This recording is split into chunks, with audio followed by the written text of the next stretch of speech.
There is more to the life of frugality than just saving money. Now, if you're surprised to hear us say that, stick around because we're about to say some other things that may leave you equally surprised. If you don't know us, I'm Larry. And I'm Hope. And we're from Under the Median, where every week we bring you videos on practical frugality. You know, Hope, there's more to living the frugal life than just saving money. Here's part of the problem, guys. We are surrounded by this whole idea of the rest of society be consumed by consumerism. Oh, yeah. And getting things and acquiring things and spending money. Enter the frugalists. And we believe that somehow, because we haven't fallen into that trap, that saving money has become the end all of our life and everything that we're about. But we don't think that that's true. Often we frugalists are misunderstood. We're seen as penny pinching, raggedy, poor, deprived, in terrible condition. But Hope and I are going to debunk some of these misconceptions. And as we do that, we're going to show you how frugality definitely goes beyond the amount of money that you save at the end of every month. Frugality isn't just about tightening your financial belt. It's about having a more meaningful existence, setting goals that you really want to achieve, and fostering a more fulfilling existence. We call it a holistic approach to frugality. Frugality is more than just a financial strategy. It's really a mindset that prioritizes intentional living. We would challenge you that in order to live intentionally, you need to stop focusing on saving money as the bottom line of what you're trying to do. Instead, think about prioritizing, yes, it's my favorite word, prioritizing other goals that go along with the idea of consistently spending less and saving more. This might include getting rid of or paring down wasteful spending on unnecessary items that you really don't need. It might mean doing some decluttering. And why is it important? Because it allows you to focus on what's really important to you and to figure those things out. Just the simple act of saving money isn't necessarily going to bring you joy. It might bring you some relief, maybe from the anxiety that you're currently feeling with trying to keep up with the rising prices, but it's not going to bring you joy. Spending money on the things that mean most to us, that is a lot closer to joy than the act of saving money. And that requires a lot of planning, forethought, and fortitude. The other thing that it does is it helps you to figure out what you value most. I think at the core of it, we have to figure out that our world view is directly related to how we spend our dollars. And if things are important to us and we have values associated with them, those become the things that are most important for us to spend our dollars on. Isn't it amazing that a lot of us, and Hope and I are guilty of this too from time to time, set our values according to what the media says they should be, when we need to be thinking it through ourselves and figuring out what works best for our lifestyle and what is most important. I think this goes back to, for instance, we just had our kids over today and they're planning their wedding. And we said, guys, you need to set your budget and then figure out, yes, I use the word, prioritize your list so that the things that are most important to you go at the top of the list. And those are the things that when you look back on your wedding day, you're like, that venue, that's the venue I really wanted. But because I chose that venue, then I was willing to cut back in some other areas or do a lot of DIY. And that's one of the things we're looking at, especially for the decorations and things like that, to do some DIY and that they can save some money there and yet still have this amazing venue that we're going to look at together with them on Thursday that I really think it's going to be a winner. I think this is going to be the venue that they pick. It's a little more expensive than the other venues, but it's what they really want and they're willing to put their dollars toward that. It's the same sort of idea. Just extrapolate that towards your own experience, right? What do you value most? What is most important to you? Those items go all the way at the top of your priority list, and automatically you're going to be spending your money on what matters most to you, knowing that some of those other areas that are further down the list, those are the areas you're going to cut back and save money on. One of the things that Hope and I do is we spend a little bit more money on some of the things that we put into the house because we buy higher quality items. We've talked about this on many past videos. Well, when you buy a higher quality item, you are determining that you're going to keep that over a long period of time. So this might involve allowing a little area in your budget for repairs and maintenance on those items because you're going to be keeping them maybe for 12, 15, maybe up to 20 years. So these are things that you have to consider. Instead of laying out a lot of money on new items, you're going to keep what you have because you're buying high quality, spending more upfront, and keeping them long term. In the end, you will actually be saving a lot of money by doing that. That brings us back to one of the misconceptions that we've talked about a lot on the channel, and that is that people tend to group frugality with cheapness. So if you are cheap, you're going to buy the least expensive item over and over and over again. But that's part of the problem, isn't it? Because it is cheaply made, you're going to be spending your money over and over and over again because it's not going to last nearly as long as thinking really critically about what is it that I want out of this item, what do I need it to do, and then set your budget according to that, and then delayed gratification. Another one of those things we've told you, you really have to have that in mind when you start this journey and waiting until you find that high quality item at a price that you're willing to pay. I have an example of this, and Hope and I actually experienced this in our lives. When our kids were young, we started collecting a lot of books, and we went to, I don't know if it was Sam's or Walmart, one of those places, and we bought those particle board bookcases. And then under the weight of the books, they just started doing this bowing. So sad. And then the books out on the end, if you took a few books out, they'd all fall in on each other. We walked into the room once. Do you remember this? We walked into the room, and it actually fell. Oh yeah, because it has those particle board bookcases have little gave way. plastic like things you stick into the side of the bookcase in order to hold the shelves up. It gave way and the whole shelf fell down. Yeah. So the bottom line is they might be cheap at first to buy, but in the long run, they're probably not going to last, especially in a basement where we had ours. So we went to getting wooden bookcases like at estate sales or antique malls or maybe even at good thrift stores, paying a little bit more up front, but those could have the potential to last you a lifetime. In fact, I've got a bookcase that my parents bought in the 1940s, and it's still good. They kept their heavy World Book encyclopedias in them. They never warped or bent, and it's still in just as good a shape as it was some 80 years ago. Because so we've talked about setting up your financial strategy in a way that it's prioritized according to your values and what means most to you. That's one of the things that you should look at. Now, it doesn't mean that saving money doesn't figure in there. It's just, it's an important thing, but it's not the only thing that you need to be looking at. So you're going to set up that strategy according to your values. And then the second thing that you want to look at, in addition to how much money you're saving, one of the top priorities you need to be thinking about are your own financial goals. Once you have goals set, you're more inclined because you can see visually where you're going. Let's take a puzzle, like one of those 300 or 500 piece puzzles.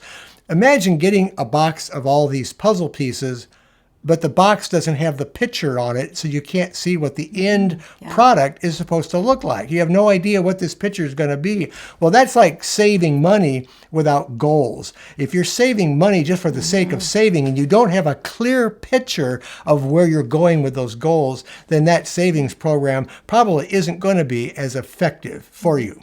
We're going to put a plug in here for a couple of goals we really think you should have on that list if you've not already met these goals. One of them is get out of debt. Very important.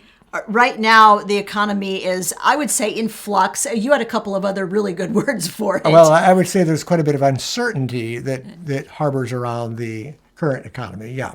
All right, so get out of debt. If you are in debt, do everything you can to get out of debt. Throw money toward that goal. And then the other thing that we really think you need to be looking at right now is the fact that you need not just a starter emergency fund, but a fully funded 3 to 6 month emergency fund. We always keep 6 months of our basic expenses set aside for a 6 month emergency fund.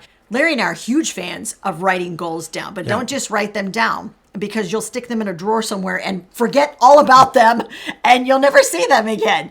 You need to make sure that you write them down, that you create a series of milestones associated with those goals. Yes. And when you reach those milestones, really important, you'd be surprised how important, make sure that you take a moment for a mini celebration. When you get halfway to the goal, when you get 3/4 of the way to the goal, when you get 90% to the goal, having those little mini celebration moments were huge for us when we were reaching great big goals on a low income, just by making sure we knew we had that moment to go, yes, we did it. And let's keep going to reach the goal. We do all kinds of goals. We do yearly goals. Yep. We do quarterly goals every 3 months. We do monthly goals. Weekly. Yep. And we also do weekly goals we call our big 3. And we talk about the goals quite a bit, and we keep that kind of in front of us. We also chart the progress of the goals, as Hope mentioned. That helps you to kind of maintain a little structure around those goals to make sure that you're focused on them and you're meeting that goal.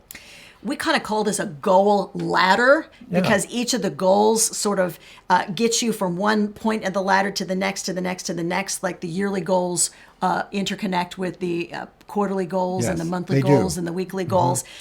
If you want to see our goal ladder and exactly how it works, we did a video and showed you step by step exactly how this whole goal ladder process works. We're going to make sure that that video is linked up above and in the description of this video. Now, if you're watching and you're thinking, I am in, I'm ready to go with this goal thing, give me the 411, give me all the information that I need to know about setting goals. We put everything down in a series of ebooks as an ebook bundle, and we call it Goal-Wise, the Frugal Life Planner. We'll make sure that Goal-Wise is listed. There'll be a link to it in the description of this video. I want to revisit a point that I kind of mentioned earlier in this video, and that's that frugalists will focus on quality and not quantity. What we mean by that is we'll pay good money for a few things. They're going to carry us a long way through rather than buying a great quantity of items that are cheaply made, aren't going to last, and we probably are going to find out that we don't really want them in the first place. Here's something else that you should really pay attention to as a frugalist. I don't even know if frugalist is a word, but we've decided it's a word, guys, and you can use it if you want to. You can use our coined word frugalist. Somebody look it up in a dictionary. Tell me in the comment section, does frugalist even show up in the dictionary? I don't know. I have not looked. One of the things that frugalists do is we cultivate a mindset of mindful spending. So that means that generally when we're ready to spend, we have a series of questions we ask ourselves before we even lay down the money. And one of those things is to ask ourselves, do I really need this item? Do I need it now? And one of the most important questions you need to ask before you plunk down your hard-earned money for something is, if I buy this item, what impact is that expense going to have on other goals that I'm trying to reach right now? We told you at the beginning of this video that we were going to say some things that might really, really surprise you. One of the things that we are about to tell you to invest in is experiences. We think experiences are incredibly important in the frugal lifestyle. Now, part of frugality is figuring out how often those experiences are going to take place. We may have fewer experiences, but when we have an experience, we've saved the money up for it, and it is incredibly meaningful. But we think you should take vacations, you should take that cruise, you should do those things that are really important to you. You should save up for them, but we absolutely think you should invest in those things. When I think about my childhood growing up, I don't think about the things that I possessed, the things that I owned, the things that I had in my bedroom. I just don't think about those things. What comes to mind is the times that we took family vacations, we had friends over, we did things with them, we had fun, we played games, different things that we did. We went out and explored the woods. It's the experiences in life that we get the most fulfillment out of, and not so much the possessions. It's nice to have nice things, of course, but it's the experiences that I think that we can invest in, and that will actually save us money and, once again, keep our home decluttered. One of the things I do want to interject here is because I said you should take the cruise, you should take the vacation, you do those things. Those are experiences, but I have to have a caveat here. That doesn't mean that meaningful experiences always have to cost a lot of money. They don't necessarily. So as you're thinking about experiences that you would like to add to your bucket list, really, really popular thing to have bucket lists these days.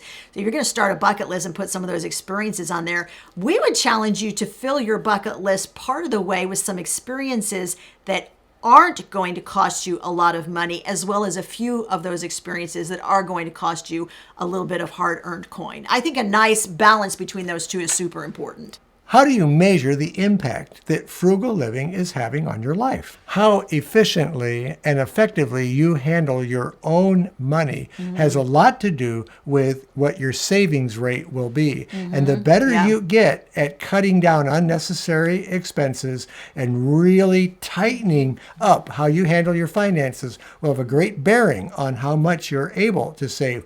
We were able to increase our savings by, number one, getting out of debt, and number two, watching all of those small amounts of money we were spending on little things that were just chopping away at our monthly budget. We mentioned just briefly early in the program these next two metrics, but we want to swing back around to them again because one of the metrics that you want to be looking at is your debt reduction rate. If you're in debt, are you measuring how quickly you are making headway on paying off that debt? That is super important and certainly a metric that you need to look at. It's real easy to compromise on this one particularly because you think, oh, here's something on sale. I'd love to have it. We can just push back that payment on the debt that's extra so we can buy this item. And that kind of thinking, if you apply it too many times, will push that back too far for you. The other metric we also mentioned early in the program was the emergency fund. Yes. If you are saving for that 6-month emergency fund, make sure that you are measuring your progress toward that goal. Remember, any goal not only needs to be associated with a timeline and with the amount you want to save, it also has to be associated with you watching and making sure that you are tracking how much progress you're making on that goal every month. This is an important category for having peace of mind because one of the things about an emergency fund is it's for expenses that you don't expect and that will come our way for sure. We know they're going to have some unexpected things come up over the horizon. If you've already got the money for those things, you can rest assured that you're going to be able to take care of those emergencies when they come up. Here's another metric that I think people completely miss. And it's unfortunate because I think it's a really important metric. And this is a metric that will keep you moving forward in your goals. That is non-financial gains. Now, if you've ever been in a weight loss group, they have something called non-scale victories. In other words, I put on that size 10 pair of jeans and it felt a little looser. It's not showing necessarily in the scale, but it's definitely a gain in how your clothes are fitting. This is a little bit like that. There's a couple of things you can expect right away once you get your finances improved. You're going to have less stress. And along with that less stress, it's going to improve your relationships, especially with those closest to you, because you won't be stressing over those financial decisions as they come up. You know, the other thing that I think is really important to sort of know, this is definitely like a non-financial gain when it comes to being frugal. And that is the fact that your overall contentment. Yes. I think that contentment score goes that way increases up. Part of what happens is you realize that all those things that you've really been striving to get don't matter. Maybe you didn't want them or need them in the first place. And once Yeah. you become very comfortable, I call it being comfortable in your own skin. I don't know how else to put it, but I guess I'm going back to that weight loss thing. All right. But you become more comfortable with who you are and where you're at in life. And more importantly, like where you're going in life. And you don't feel like you need to justify that to anybody else that's around you. And once you get to that point, you become a much more confident and content person. There are many very important aspects of frugal living, and saving money is just one of them, but it isn't the only thing. It's one item in your toolbox that helps you be frugal. Another item in your frugality toolbox, has to be that goal ladder that we talked about earlier. I really, really think that this is one of the things that Larry and I have employed that has helped us considerably in making progress more quickly and easily on goals. And I think being in tune with one another Yes. and being able to know immediately where we are in reaching every single one of our goals. And that goal ladder, once again, includes several different kinds of goals. If you want to know more about our goal ladder, we gave you step-by-step instructions on how to use a goal ladder. That video is right over there. Give it a watch.